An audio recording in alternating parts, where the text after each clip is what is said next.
صاحب اندھیرے میں نماز پڑھنے کا حکم کیا ہے؟ اندھیرے میں نماز پڑھ سکتے ہیں جی. کوشچن آپ کمپلیٹ کیجئے. کیا یہ حرام ہے یا مکروہ ہے؟ اندھیرے میں نماز پڑھ سکتے ہیں, نہ تو حرام ہے نہ تو مکروہ ہے, بلکہ پڑھنا ثابت بھی ہے آپ صلی اللہ علیہ وسلم سے. فقہ حنفی میں اسے منع کیا جاتا ہے کہ اندھیرے میں نماز پڑھنا مکروہ ہے, اور یہ کہتے ہیں کہ اندھیرے میں نماز نہیں پڑھنی چاہیے, بلکہ کوئی نہ کوئی روشنی جلی ہوئی ہو جب آپ نماز پڑھیں. اور اس کی دلیل وہ یہ دیتے ہیں کہ اندھیرے میں جب آپ نماز پڑھتے ہیں تو اس میں کیا کہتے ہیں, انسان کی زیادہ رغبت نہیں رہتی.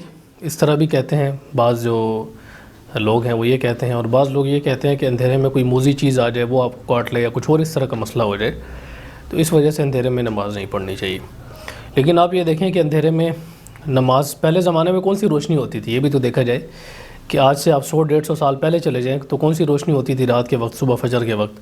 اس ٹائم یا تو یہ بلب وغیرہ تو نہیں ہوتے تھے, یا تو یہ چراغ ہوتے تھے, یا پھر کوئی موم بتی وغیرہ اس طرح کے دیسی سسٹم ہوتا تھا. تیل میں جلاتے تھے وہ بتیاں, تو تیل کو استعمال کرتے تھے, لیکن تیل بھی ظاہر ہے اس زمانے میں بڑا قیمتی ہوتا تھا, تو ضرورت کے تحت ہی اسے استعمال کرتے تھے.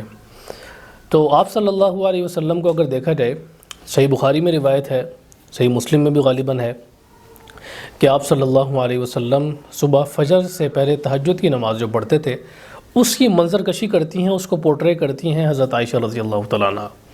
وہ فرماتی ہیں کہ آپ صلی اللہ علیہ وسلم نماز پڑھ رہے ہوتے تھے, فجر کی تہجد کی نماز پڑھ رہے ہوتے تھے, اور میں لیٹی ہوئی ہوتی تھی, اور وہ اتنی جگہ وہاں پر ہوتی تھی کہ یا تو آپ صلی اللہ علیہ وسلم نماز پڑھ لیں یا پھر میں ٹانگیں سیدھی کر لوں. یعنی جب میں ٹانگیں سیدھی کرتی تھی, لیٹی ہوئی ہوتی تھی, تو آپ صلی اللہ علیہ وسلم سجدہ نہیں کر سکتے تھے. میں ٹانگیں اٹھاتی تھی تب سجدہ کرنے کی جگہ بنتی تھی. تو پھر وہ یہ کہتی ہیں کہ جب آپ صلی اللہ علیہ وسلم سجدہ کرنے کے لیے آتے تو پھر ہاتھ لگاتے میری ٹانگ کو, تاکہ مجھے پتہ چل جائے کہ آپ صلی اللہ علیہ وسلم سجدہ کرنے لگے ہیں. پھر میں اپنی ٹانگیں اٹھا لیتی تو آپ صلی اللہ علیہ وسلم سجدہ کرتے. تو اس روایت میں دیکھیں, آپ صلی اللہ علیہ وسلم ہاتھ لگاتے, یا پھر حضرت عائشہ رضی اللہ تعالیٰ عنہ آپ صلی اللہ علیہ وسلم کو نہ دیکھ سکتی. اس کا مطلب یہ ہے کہ وہاں اندھیرا تھا, اور جب اندھیرا تھا تبھی تو ضرورت پڑتی ہے کسی بندے کو اطلاع دینے کے لیے کہ اپنی ٹانگیں اٹھا لو, یا اپنی ٹانگیں سائڈ پہ کر لو, میں نے یہاں پر سجدہ کرنا ہے. تو اندھیرے میں نماز پڑھنا تو ثابت ہے, آپ صلی اللہ علیہ وسلم سے نماز پڑھ سکتے ہیں, اس میں کوئی حرج نہیں ہے. اچھا, اس حدیث سے جو فقہاء کرام ہیں, محدثین ہیں, جورسٹ ہیں, انہوں نے اسلامک جورسپروڈنس کا ایک بہت بڑا مسئلہ نکالا کہ اگر عورت کو چھوا جائے تو اس سے وضو نہیں ٹوٹتا. کیونکہ بعض روایات میں یہ مسئلہ آتا ہے کہ اگر جو عورت کو چھوئے تو چاہیے کہ وہ وضو کرے. مس امرأۃ فلیتضوع, یہ الفاظ ہیں اس کے, کہ جو عورت کو چھوئے ہاتھ لگائے تو چاہیے کہ وہ وضو کرے. تو اب دوسری روایات میں عمل مختلف ہے. عمل یہ آتا ہے کہ آپ صلی اللہ علیہ وسلم نے حضرت عائشہ رضی اللہ تعالیٰ عنہ کو ہاتھ لگایا, چھوا, اور نماز پڑھتے رہے. کیونکہ نماز کے دوران اگر ہاتھ لگانے سے صرف وضو ٹوٹ جاتا تو آپ صلی اللہ علیہ وسلم تو نماز توڑ دیتے یا ہاتھ نہ لگاتے. تو اس سے ہمیں پتہ چلا کہ صرف عورت کو ہاتھ لگانے سے وضو نہیں ٹوٹتا. تو جن روایات میں عورت کو ہاتھ لگانے سے وضو ٹوٹنے کا ذکر آتا ہے, تو ان روایات کو محدثین نے پھر یہ کہا کہ یہاں چھونے سے مراد, چھونا آپ کی سملی اور میٹافر کے طور پر استعمال ہوا ہے. اس کا مطلب یہ ہے کہ عورت کے ساتھ انٹرکورس کیا جائے, صحبت کی جائے.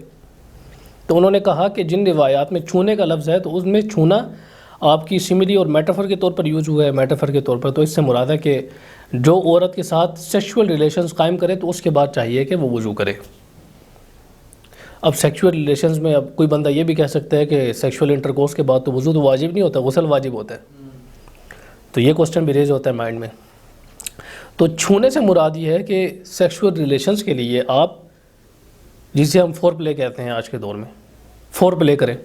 تو فور پلے جو بندہ کرتا ہے تو اس کا وضو عموماً ٹوٹ جایا کرتا ہے. کیونکہ جب آپ فور پلے کرتے ہیں, یا کوئی بندہ بھی فور پلے کرتا ہے, تو اس کے اندر پھر یہ ہوتا ہے کہ جو لیوب ہے وہ پینس سے خارج ہوتا ہے. تو جب وہ خارج ہوتا ہے تو اس سے وضو ٹوٹ جاتا ہے. تو اس چیز کو آپ صلی اللہ علیہ وسلم نے بڑی باریک بینی کے طور پر استعمال فرمایا, اور اس کا ارشاد فرمایا کہ جو عورت کو چھوئے تو وہ وضو کر لے.